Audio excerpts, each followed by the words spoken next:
This is Cresso, and I'm recording my first journal, and I'm going to call this the Human Journal. I've been, since my reconnection to who I really am, I've been seeing things differently. I have more clarity about life. I reconnected to why I came to Earth, and you know, as a humanoid being, I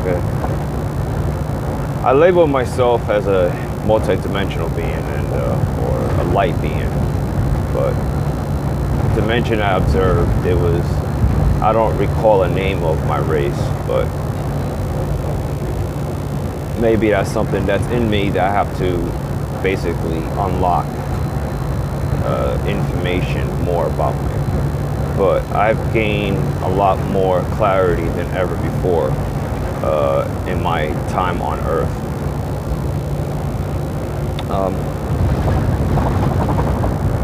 My interactions with people on this planet and various different experiences. I know Earth's been visited by other planets and other places in the universe and beyond for many centuries.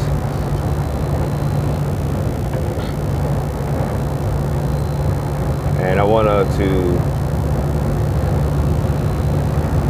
I'm recording this because I wanted to give my, you could call it a point of view of basically being human or experiencing being human. I recorded a lot of clips, but this is a journal, and again I call this the Human Journal. And a lot of things that I've learned being human is one of the main things that stands out being humans. It's the mind. The humans call it the mind, and a lot of thoughts, a lot of things that's been formulated within this part of the human body plays a significant role of society here. A lot of feelings, different thoughts. There are, I can say in translation, there are good thoughts and there are so-called bad thoughts, but everything seems to connect from one another to one form of another.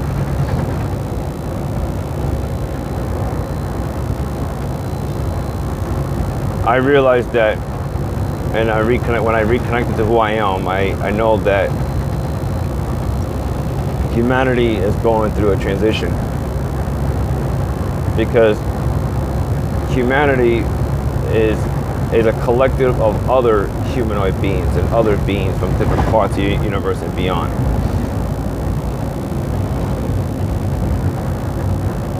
Humanity is in a transition of basically rediscovering itself, but because time is not the same as the way humanity sets it in terms of linear time, but time is basically it's set in different places. Time could be spiraled in different directions. Time is not always back and forth. Time could definitely spiral from different directions. You could pause time. You could grab something from the past, something from the future, and then combine it as the present. You could do that.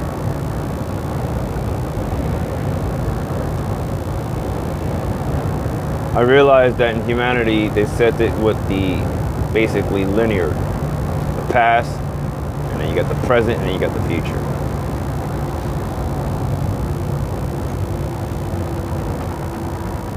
Since humanity is in a transition of rediscovering itself right now, just for the sake of this conversation or me writing my journal, that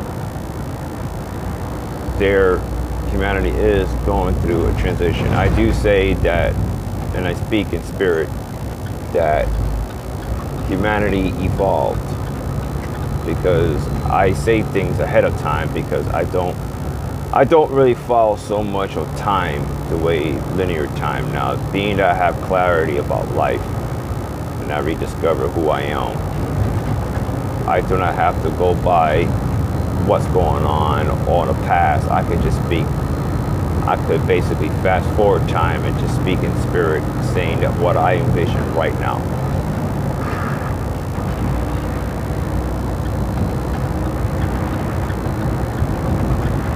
There are other beings that's basically observing humanity as well.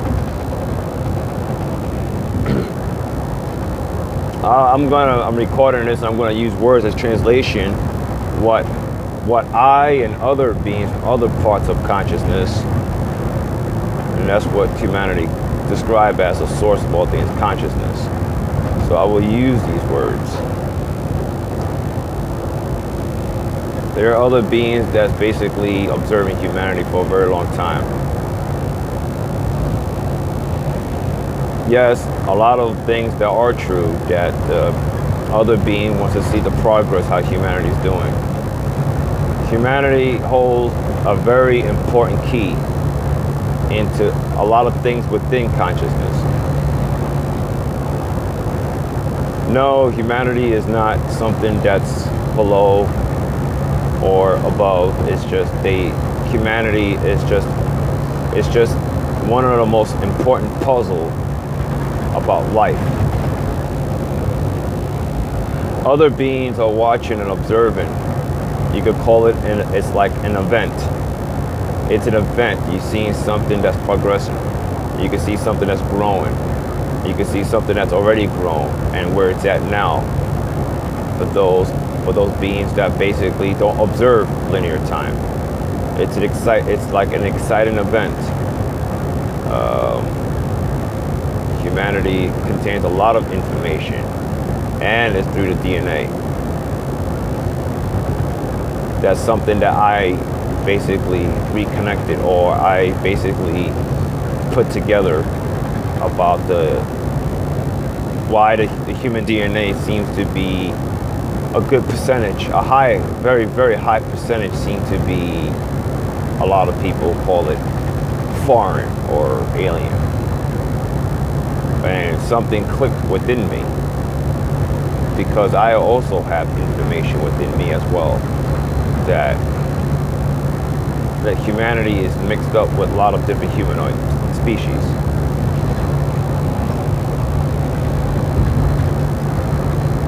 Early today, I was observing people. I had to step outside of my human body, and I was observing people, different emotions, different feelings, just to get a different point of view. You could say a different point of view from consciousness. And I observed, I looked just to see, just experiencing, seeing the other reactions from other people. People happy, people have different things to talk about, thoughts. People carry around different layers of stories of different times and everything, and they combine them together. And everything, all the feelings and whatever decisions make, everything's from the mind.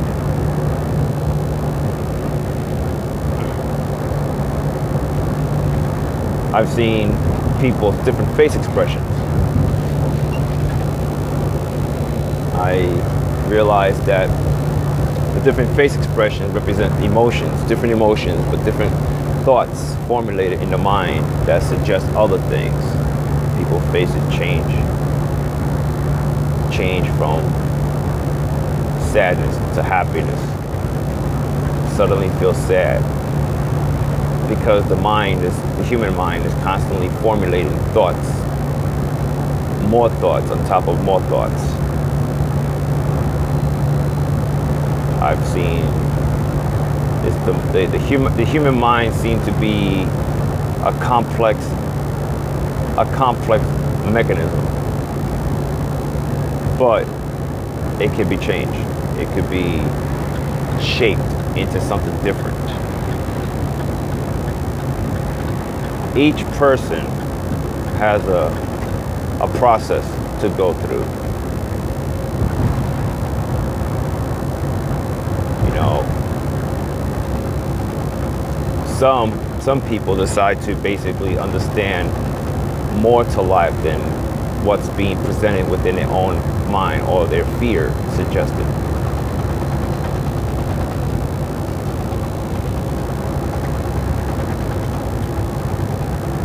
People's outlook on life seems to be various different reasons. Some people are very hopeful. Some people are not very hopeful. Some people want to escape. Some people would rather stay on Earth. What I mean to escape is that they want to do things, travel, or leave this Earth. I've taken on, because I'm in this human experience too, I've taken on a lot of emotions. The feeling, the feeling of acceptance, the feeling of withdrawal. All these feelings, these are experience. These are thoughts, everything that's being suggested to me from the mind.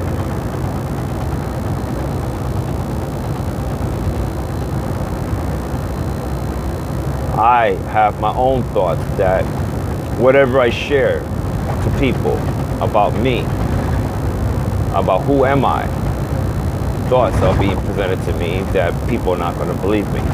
And I realized that about this whole thing. Why is it so hard for a lot of people, not all, but a lot of people, they just don't seem to understand or decide to, the choice from the mind. They laugh. Some people laugh. This idea of laughter. Laughter suggests of basically is a fear behind it. There are different types of level of laughter, but people just laugh. The laughter I see is an energy. It's an energy of fear. But again, not all laughters are the same. But there's a laughter of disbelief.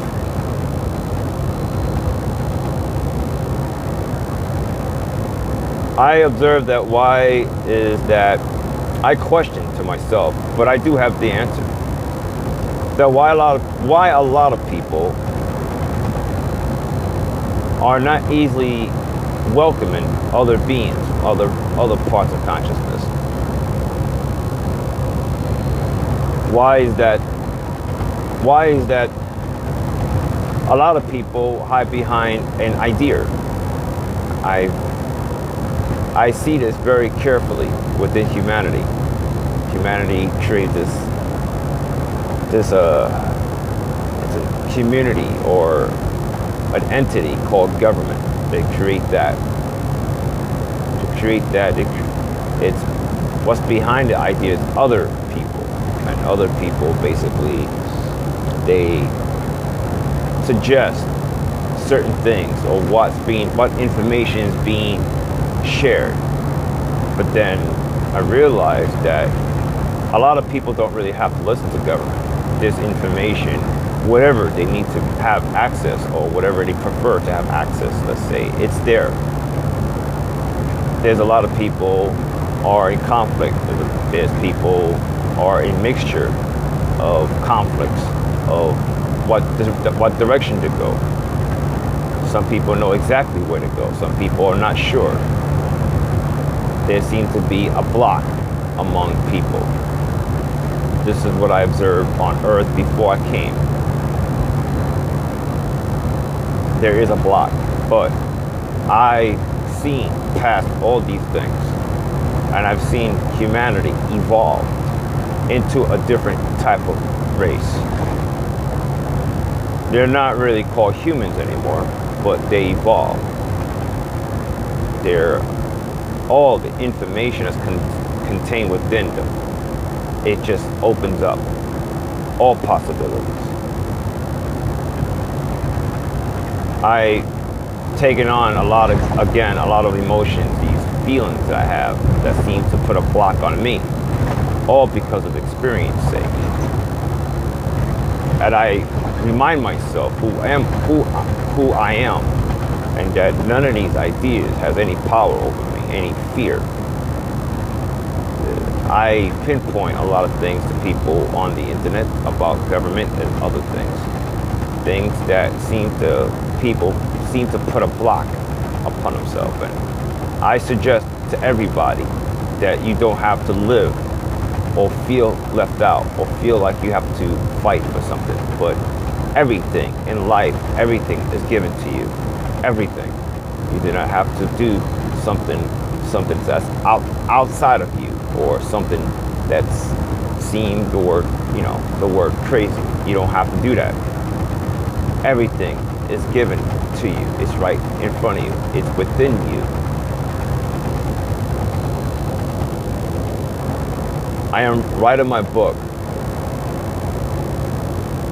I'm writing my book about me, about my life. And I'm excited because I see it completed. My book is going to give a different point of view to people. It's going to play an important key role into humanity basically evolve. I play an important role. Everybody plays their role within consciousness. You know, the word consciousness, I never use this word. I don't ever remember recalling using anything of that in my dimension that I came before Earth. I could describe myself right now as a multidimensional being. You just know that you're connected to a lot of things. There are some things that I wasn't aware of. I wasn't aware of the human energy, the energy within humanity. I wasn't aware of it until I discovered it throughout my, from my out-of-body experience. Humanity have what's in translation is when the spirit leaves the body. I learned a great deal about being human, the words, what language and the meaning and everything.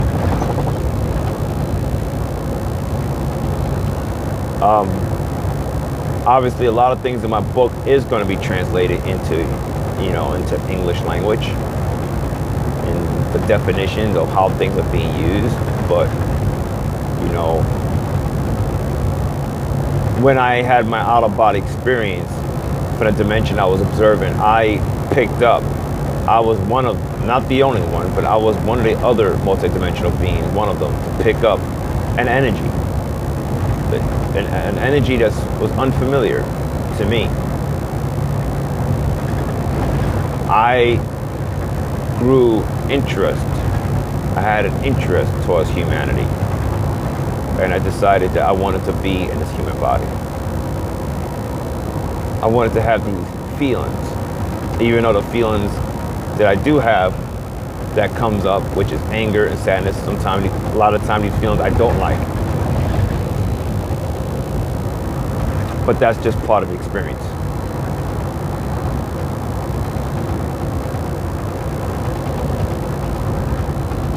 There's a lot more I could say. I could talk about my human experience, but my book is going to definitely give a different point of view from a being that's not of Earth.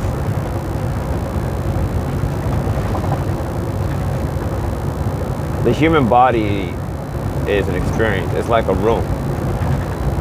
There are so many rooms to life. I discovered this thing called fractal. Fractals have many multi-dimensional layers and layers of life.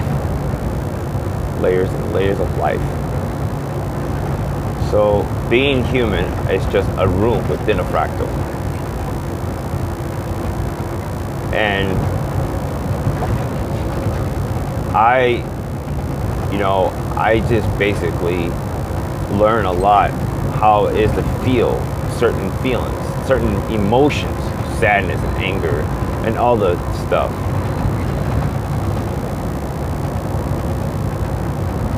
This is my first journal that I'm recording. Don't know how this is going to turn out, but I did it. I choose to do it.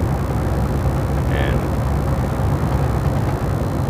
you know, being a human body comes with different experiences and consciousness. It's just a room. Being human is just a room like any other rooms. It has different components inside.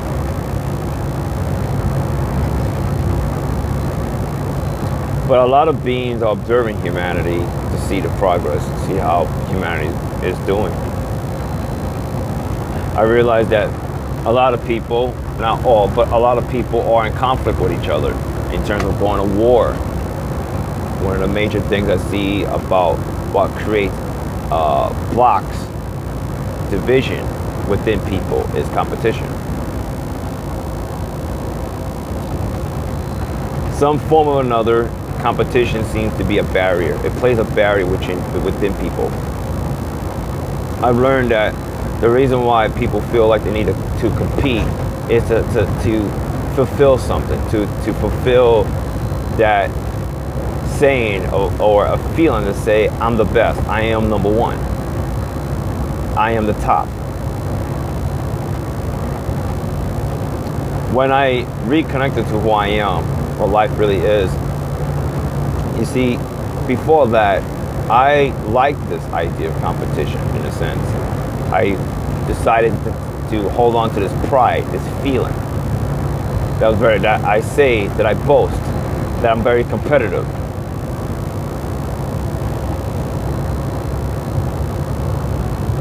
But now when I see competition as a whole for what it really does, even though it's an energy and it's a suggested idea, it does make you feel a certain way about yourself and other people.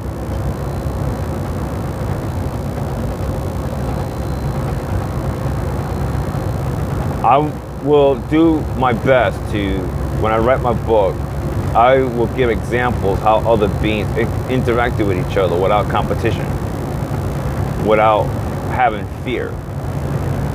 Fear is another major component in this world, within the mind. A lot of ideas that's been created within humanity is based on fear. Not everything, but a good number of things. I question a lot of things, but I have the answer. For the most part, I have the answers. I question a lot of things within humanity. Why certain things are the way they are, or why there's cops. This idea of a cop. You have humans thinking that they're over other humans, and that's just part of the experience.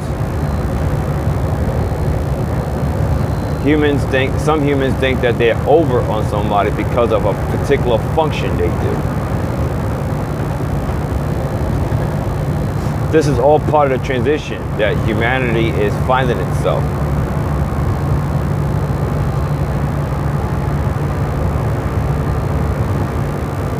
I've seen people, again, have different emotions. I was just observing them, how they move their body, how the bodies are being moved. Or let's just say somebody decides to smile when they turn around. Out of nowhere, emotions change. When the emotions change, their chemistry, everything changes at an instant.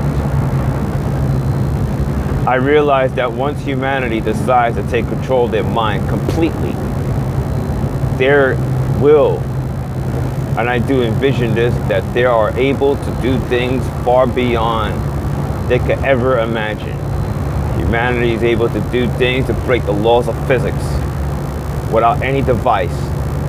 There are some humans from the ancient times that are able to do such things.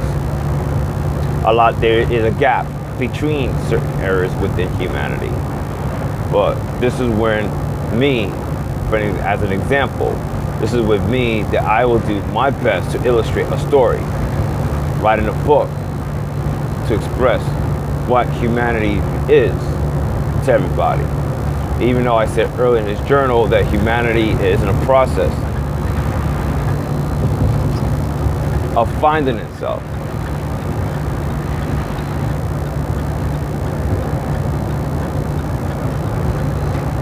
There's a lot more. There's a lot more I could express about the human, being human overall.